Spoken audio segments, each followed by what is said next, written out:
बाबा जी की प्यारी सास संगत जी, राधा स्वामी।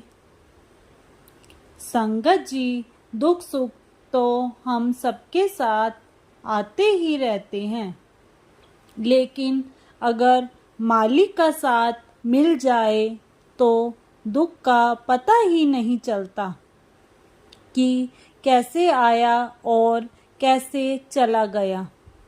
एक लड़का था, उसकी मम्मी बहुत बीमार थी। वह उनको अस्पताल में लेकर आया। डॉक्टर ने चेक किया और उस लड़के को दवाई लिख कर दी और बोला, जितनी जल्दी हो सके यह दवाई लेकर आओ। जब वह अस्पताल से बाहर निकला तो उसे दवाई की दुकानों पर दवाई नहीं मिली। इसीलिए वह दवाई लेने के लिए शहर की बड़ी बड़ी सभी दुकानों पर गया। उसे वह दवाई नहीं मिली। वह दवाई लेने के लिए बहुत दूर तक घूमता रहा। आखिर में उसको एक दवाई की दुकान नजर आई। वह वहां गया।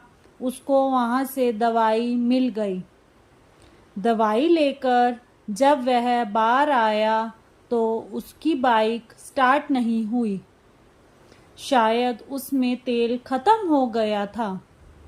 उसको डॉक्टर का फोन भी आ रहा था कि जितनी जल्दी हो सके दवाई लेकर आओ, इमरजेंसी है। वह बाइक को छोड़कर रिक्शा देखने लगा। रिक्शा वालों से उसने पूछा तो रिक्शा वाला जहाँ पर 20 रुपये लगते हैं 100 या 150 रुपये सवारी मांग रहे थे, लेकिन उसके पास इतने पैसे नहीं थे तो वह पैदल ही चल पड़ा। उसकी मम्मी बाबा जी को मानती है। वह बोला, बाबा जी आप मेरी मदद करो।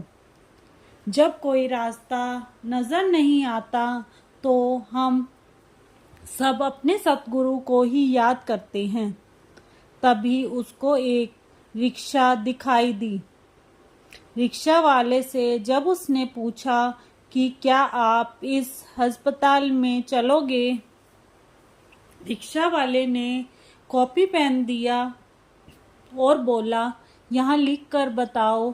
जब उसने अस्पताल का नाम लिखा तो वह इशारे से बोला, आप जल्दी से बैठ जाएं।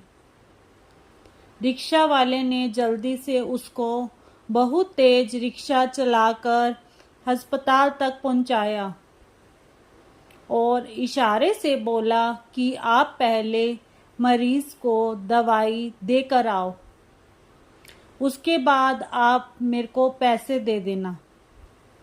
जब वह डॉक्टर को दवाई देकर आया तो वह लड़का रिक्शा वाले को पैसे देने गया तो रिक्शा वाले भैया ने उसके सिर पर हाथ रखा और ऊपर भगवान की तरफ हाथ करके बोला, सब ठीक हो जाएगा। जब लड़के ने रिक्शा वाले भैया को पैसे दिए तो वह नहीं ले रहा था, क्योंकि वह समझ गया था कि अपनों का दुख क्या होता है। लड़के ने जबरदस्ती उसको 100 रुपये दिए, लेकिन उसने नहीं लिए। उसने सिर्फ 10 रुपये ही लिए।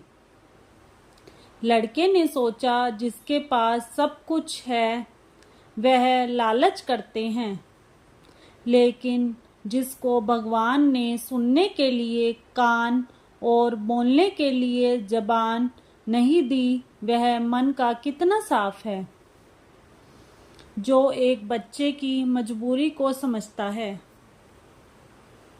ऐसे ही एक और साखी है। एक औरत थी, उसके घर में बहुत से पेड़ लगे हुए थे। जब भी बाबा जी उधर से गुजरते तो वह बाबा जी के ऊपर रोज पेड़ों के पत्ते डाल देती थी। बाबा जी उसको कुछ भी नहीं कहते थे। अपने कपड़े साफ करके आगे चले जाते थे। ऐसे कई महीनों तक होता रहा। वह रोज कूड़ा घेरती और बाबा जी कपड़े झाड़ कर चले जाते। जब बाबा जी उधर से गए तो वह औरत उन पर कूड़ा डालने नहीं आई।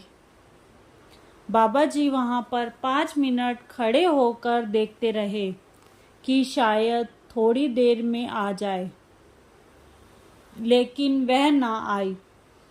8 दिन तक बाबा जी उसका इंतजार करते रहे। रोज सड़क से गुजरते थे, लेकिन वह नहीं आती थी।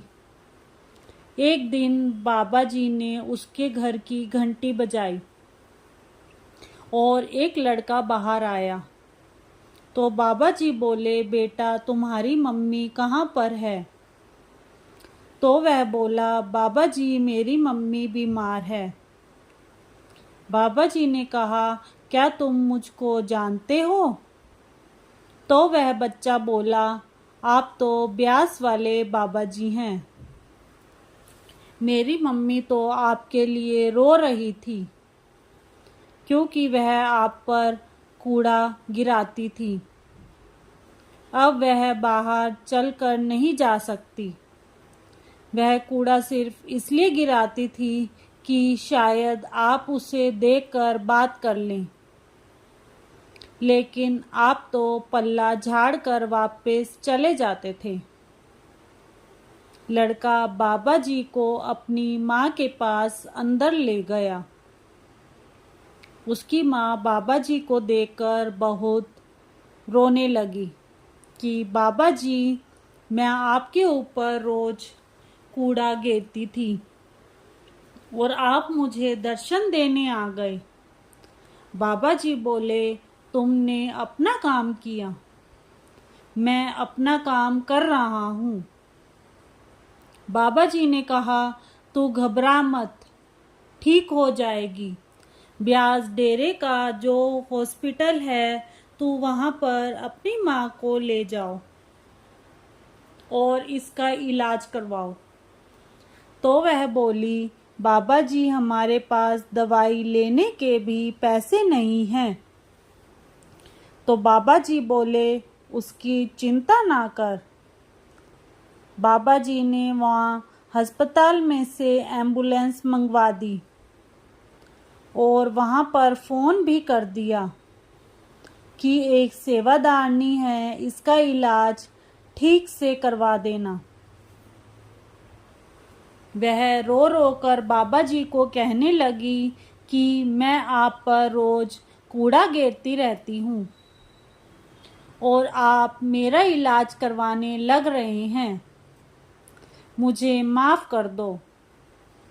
बाबा जी मैं तो आपकी संगत में भी नहीं हूँ, आप मुझको सेवादारनी कह रहे हैं। बाबा जी बोले, ठीक हो जा, फिर डेरे आ जाना, नाम भी दे देंगे और सेवा भी मिलेगी। कुछ समय बाद वह ठीक हो गई और डेरे गई, नाम लिया और गुरु सेवा में लग गई। बाबा जी जिसको तारना चाहते हैं, किसी भी बहाने तार देते हैं। कूड़ा गिरने वाली को भी बाबा जी ने अपनी संगत में शामिल कर लिया। ऐसे प्यारे सतगुरु का बार बार शुक्र मालिका, शुक्र दात्या।